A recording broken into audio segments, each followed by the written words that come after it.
মাছগুলো দেখুন কি ফ্রেশ, এগুলো সরপুঁটি মাছ। আপনারা কি মাছ বলেন আমি ঠিক জানি না, আমরা এগুলোকে সরপুঁটি বলি। এই মাছ দিয়ে আজ আমি দারুণ স্বাদের রেসিপি বানিয়ে দেখাবো।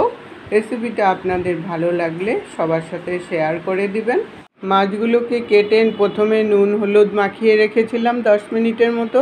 এখন কড়াই বসিয়ে 4 চামচ সরষের তেল দিয়ে মাছগুলোকে হালকা ব্রাউন কালার যতক্ষণ না হয়ে যায় ততক্ষণ পর্যন্ত উল্টিয়ে পাল্টিয়ে ভেজে নামিয়ে নিতে হবে। মাছগুলো ভাজা হতে হতে এদিকে আমি 1 চামচ রাঁধুনি ভিজিয়ে রেখেছিলাম, রাঁধুনিটা একটু বেটে নেব।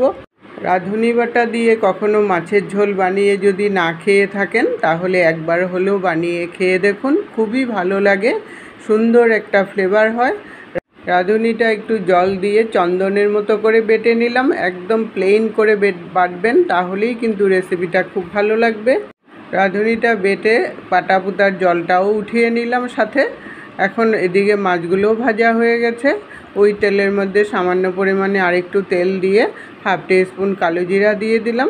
কালো জিরাটা ভাজা হয়ে যাওয়ার পর একটা টমেটো কুচি আর 4টা কাঁচা লঙ্কা দিয়ে দিলাম। টমেটো আর কাঁচা লঙ্কাটা তেলের সাথে মিশিয়ে নিয়ে স্বাদ অনুসারে নুন দিয়ে 2 মিনিটের জন্য ঢাকা দিয়ে দিলাম, তাহলে টমেটোটাও মজে যাবে। 2 মিনিট পরে ঢাকনাটাকে উঠিয়ে নিয়ে টমেটোটাকে ভালো করে ভেজে নিয়ে হাফ টিস্পুন হলদি পাউডার দিয়ে দিলাম, হাফ টিস্পুন জিরার গুঁড়ো দিয়ে সামান্য পরিমাণে জল দিয়ে মশলাটাকে একটু কষিয়ে নিলাম। মশলাটা যখন আধা কষা হয়ে গেল তখন খুবই সামান্য পরিমাণে কাশ্মীরি চিলি পাউডার দিয়ে দিলাম। কালারটাও তাহলে খুব সুন্দর হবে। কাশ্মীরি চিলি পাউডারটা দিয়ে ভালো করে আর একটু মিশিয়ে নিয়ে হাফ কাপের মতো জল দিয়ে দিলাম। জলটা আপনাদের আন্দাজ করে দিবেন।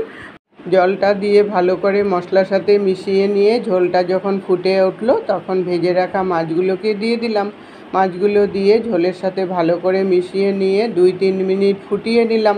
তারপর পেটে রাখা রাঁধুনিটাকে দিয়ে দিলাম। রাঁধুনিটা দিয়ে আরও 2-3 মিনিট ফুটিয়ে নিলেই রাঁধুনি বাটা দিয়ে মাছের কারি একদম রেডি হয়ে গেল। রেসিপিটা আপনাদের কেমন লাগলো বন্ধুরা, কমেন্ট করে জানাবেন।